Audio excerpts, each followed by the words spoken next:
Hi everyone, this is KJ Vlog, sa Filipino actor based in Saudi Arabia, and welcome back to my channel. Lagi tagad ko na reaction video ang Barda compilation because why not? Happy New Year everyone! Wait lang, nag-greet ko ba kayo ng Happy New Year? Parang hindi ko kayo nag-greet kanina ng Happy New Year. So basically, may nabasa akong mga nasa comment section kanina doon sa aking ginawang unang reaction video about sa kay David Licauco and Barbie Fortesa. Kasi may nadaanan tayong post ng David Licauco, pinost ng isang fan or isang uploader, December 28. That was December 28. Tapos ang sabi niya talaga doon is kasama niya daw yung family niya. And may comment pa doon na sa Instagram yun. So ano kayang papaniwalaan natin for today's video? So tapos may nag-comment pa na ang lola ni Alex nag-post ng pic ng New Year greeting sa Quezon, sa QC house niya. Nasa pic si Alex, wala si Alex sa Siargao. Si Barbie lang po. Nasa Bicol ang Licao, wala po sa post si David kung nasaan siya. So basically, baka nasa Siargao pa ang Ginoo. Kasi nag-aasikaso ng business niya. I assume ha. Nag-a-assume lang ako for today's video. Or, I don't know. Anyways, without further ado, let's start this reaction video. Ano to? Lang na hate train. Tapos nangyari kasi sa cancel culture, nagkakaroon lang ng hate train. True. Tapos kung sino man yung nakakabasa noon, sumasakay na lang sa hate train without actually Totoo. understanding what the issue is. Exactly the point. Of course, dapat inaalam mo muna kung ano ba yung nagawa ng tao. Di ba? Yung tipong parang nakakalimutan na talaga nila lahat ang ginawa ng mga taong mabubuti ang kalooban. Ganyan yung ginagawa nila kay David Licauco. Tsaka yung mga mahihinang nila lang ng mga pro-Barda, tapos naging toxic. Ganyan. Yung tipong, naku, si Petronilla. Charis, si Petronilla. Alam mo, hindi ko binablock si Petronilla kasi alam nyo bakit? Aliw na aliw ako sa kanya. Kasi kahit for example, isang video ko, nag-comment siya doon. Lahat ng video ko kinakomenta niya. Pagkatapos, babalik ulit siya sa pinakauna kong upload after ilang oras. Tapos magko-comment na naman siya doon. Aliw na aliw ako. Kaya wag na natin awayin si Nanay Petronilla. I-like na lang natin yung comments niya. Nanay Petronilla, shout out to you ha. Ganyan na ganyan. Yung tipong alam mo yung hindi pa nga inaalam lahat, pero nagko-conclude na at ang conclusion pa nila talaga into a darker side. 'Di ba? I really don't know kung bakit may mga tao talagang gustong piliin ang pagiging toxic mindset, no? Yung tipong wala naman talaga maitutulong ang pagiging toxic talaga sa buhay nila, right? So yeah, tuloy natin to. Oo. Wala daw si David sa post sa Bicol family. Saan nila nakuha? Ay, ito.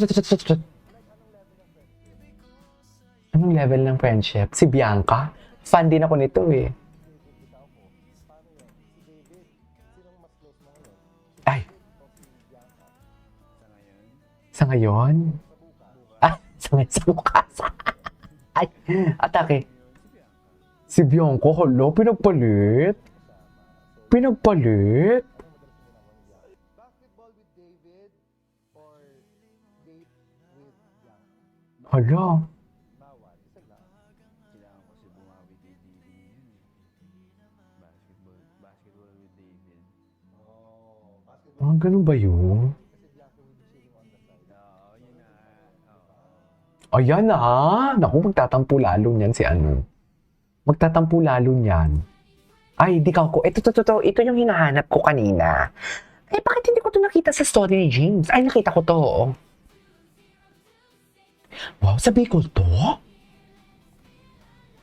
Bala ko pa naman lumipat na Naga kasi andun si Madam Lenny Robredo. So, ito yung mga updates nila. Buti pa si Mambarda United. Happy New Year, ah. Happy New Year, Mambarda United. Ay, hinihintay ko yung... Wait, David and Joel Torre nightlife in Siargao. Taray, I love it, nightlife.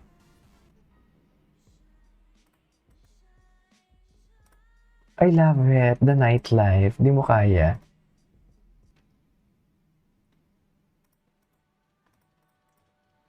Ano to? 2026. Ay! Ito yung upload ng mga barda natin. Ay! I love it. I love it. Taray, may mga parikap sila. Oh, sabihin na naman kayong dilulu. Sasabihan na naman kayo yung mga dilulu. May mga parikap sila, oh. Oh. Sabihin naman, dilulu yun. Di ba?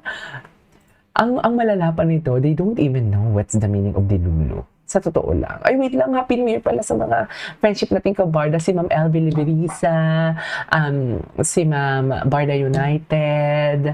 Tsaka oh my God, may nagbigay ng super chat kahapon. Maraming salamat. Gusto ko na magpasalamat. Wait lang. Grabe naman sa $25 si Ma'am Panes, si Ma'am Jesus Heal the World, and also si Ma'am Liberisa, si Ma'am Grace Hueco, si Ma'am Pinay, si Ma'am Divine, shout out sa iyo, si Ma'am Jacqueline, shout out sa inyo. Maraming salamat. So yun. Marami pa, Ma'am Maria Salamo and everything. Marami pa. Ay, atake. Wrap up ng 2025. Sana may gumawa talaga yung 2025 nila naganap, no? Sana lang talaga. Pero alam mo, sino kaya ang nagsasabi na totoo? Kasi yung uploader mismo, hindi naman magsisinungaling yung uploader. Hindi naman magsisinungaling yung uploader, di ba? Pero kasi may comment pa din kasi doon sa baba na ang sabi is, nasa IG daw yon ni, itong chika channel naman na chismosa, nakikipag talakan din doon sa uploader. Na tipong alam mo yung gusto niya makuha ang full details tapos pagkakakitaan niya. Ganon. Just ginudge. Ay, wait, ano to? Lakas mo talaga. Sino to? Si Madam Pickles. Si Madam Pickles. Iba din si Madam Pickles, no? Happy New Year, Madam Pickles, ha?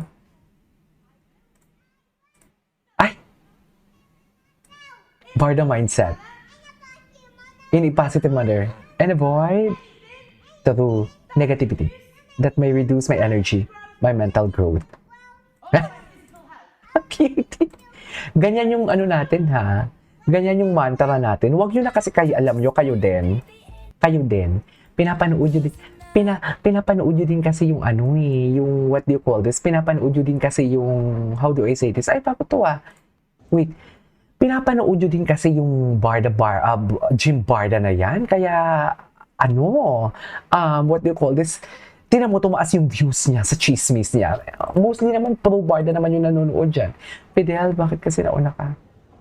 BTSM, Kai. Nauna ka? Ay, alam ko na. Magsisearch ako sa TikTok na Barda 2025 kung ano yung mga ganap nila. Di ba? Manifesting this year's projects for Barda.